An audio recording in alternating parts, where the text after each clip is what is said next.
ನಮಸ್ತೆ, welcome back to my channel. ಇವತ್ತೊಂದು ಆರೋಗ್ಯಕರವಾದ ಇನ್ಸ್ಟೆಂಟ್ ತರಕಾರಿ ದೋಸೆಯೊಂದಿಗೆ ಬಂದಿದ್ದೀನಿ. ತುಂಬ ಮೃದುವಾಗಿರುತ್ತೆ, ತುಂಬ ಚೆನ್ನಾಗಿ ಬರುತ್ತೆ. ಖಂಡಿತ ಈ ರೆಸಿಪಿ ನಿಮ್ಗೆ ಇಷ್ಟ ಆಗುತ್ತೆ, ಟ್ರೈ ಮಾಡಿ. ಇಲ್ಲಿ ನಾನು ಮೊದಲಿಗೆ 1.5 ಕಪ್ನಷ್ಟು ಅವಲಕ್ಕಿನ ತಗೊಳ್ತಾ ಇದ್ದೀನಿ. 1.5 ಕಪ್ನಷ್ಟು ಅವಲಕ್ಕಿಗೆ ಇಲ್ಲಿ 1 ಕಪ್ನಷ್ಟು ರವೆ. ಈಗ ಫಸ್ಟು ಅವಲಕ್ಕಿನ ಚೆನ್ನಾಗಿ ವಾಶ್ ಮಾಡಿ ಇದನ್ನು ಒಂದು 10 ನಿಮಿಷ ನೆನೆಯಕ್ಕೆ ಬಿಟ್ಬಿಡಬೇಕು. ಈಗ ಇಲ್ಲಿ ಏನು 1 ಕಪ್ಪು ರವೆ ತೊಗೊಂಡಿದ್ದೆ, ಅದಕ್ಕೆ ಅರ್ಧ ಕಪ್ನಷ್ಟು ಮೊಸರನ್ನ ಸೇರಿಸಿ ಚೆನ್ನಾಗಿ ಮಿಕ್ಸ್ ಮಾಡ್ಕೊಳ್ತಾ ಇದ್ದೀನಿ. ಮೊಸರು ಬೇಡ ಅಥವಾ ಮೊಸರು ಇಲ್ಲ ಅಂದರೆ ಸ್ಕಿಪ್ ಮಾಡಿ ನೀರಲ್ಲೇ ನೆನೆಸ್ಬೋದು.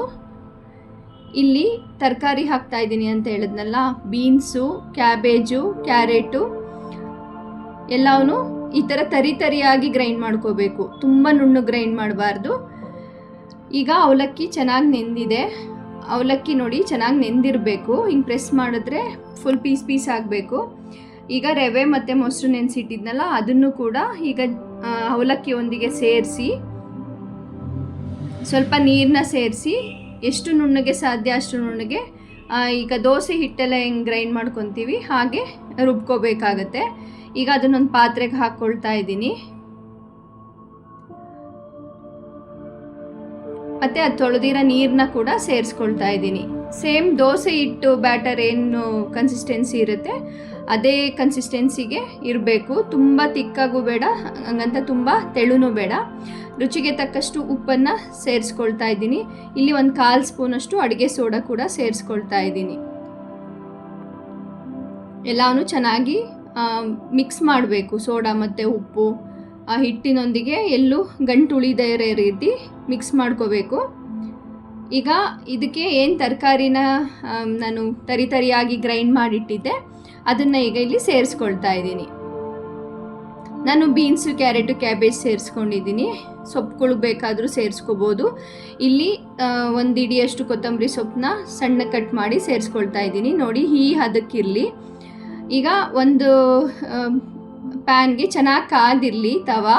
ಆವಾಗ ಸ್ವಲ್ಪ ನೀರು ಹಾಕಿ ಬಟ್ಟೆನಲ್ಲಿ ಈ ಥರ ಕ್ಲೀನ್ ಮಾಡಿ ಈಗ ದೋಸೆನ ಹಾಕ್ಕೊಳ್ತಾ ಇದ್ದೀನಿ. ಇದನ್ನು ತುಂಬ ತೆಳುಗೆ ಹಾಕ್ಕೋಬಾರ್ದು, ಅಷ್ಟೊಂದು ಚೆನ್ನಾಗಿರಲ್ಲ.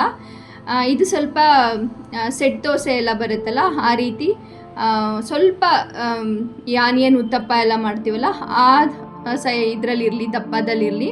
ತುಂಬ ತೆಳುಗೂ ಬೇಡ. ಇದು ಆ್ಯಕ್ಚುಲಿ ಮೃದುವಾಗಿ ತುಂಬ ಚೆನ್ನಾಗಿರುತ್ತೆ. ಬಿಸಿಲೂ ಚೆನ್ನಾಗಿರುತ್ತೆ. ಮತ್ತು ಸ್ಕೂಲಿಗೆ ಬಾಕ್ಸಿಗೆ ಕಳ್ಸೋಕ್ಕೂ ತುಂಬ ಚೆನ್ನಾಗಿರುತ್ತೆ. ಆ ತರಕಾರಿ ಫ್ಲೇವರು ನಿಜ ಎಷ್ಟು ಇಷ್ಟ ಆಗುತ್ತೆ ಅಂದರೆ, ಬೆಳಗ್ಗೆ ಎದ್ದರೆ ಏನು ತಿಂಡಿ ಮಾಡೋದನ್ನ ಸಮಸ್ಯೆ ಅಲ್ವಾ. ಬೆಳಗ್ಗೆ ಎದ್ದು ಮಕ್ಕಳಿಗೆ ಏನು ಹಾಕೋದಪ್ಪ ಅನ್ನಂಗೆ.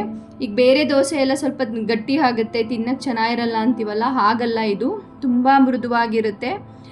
ನಿಮಗೆ ಲಾಸ್ಟಿಗೆ ತೋರಿಸ್ತೀನಿ ನೋಡಿ, ಎಷ್ಟು ಮೃದುವಾಗಿರುತ್ತೆ ಅಂದರೆ ಅಷ್ಟು ಮೃದುವಾಗಿರುತ್ತೆ. ಈಗ ನೋಡಿ, ನೋಡೋಕ್ಕೂ ಎಷ್ಟು ಕಲರಾಗಿ ಏನು ಚೆನ್ನಾಗಿ ಕಾಣಿಸ್ತಾ ಇದೆ. ಮಕ್ಕಳಿಗಂತೂ ತುಂಬ ಇಷ್ಟ ಆಗುತ್ತೆ ಇದು.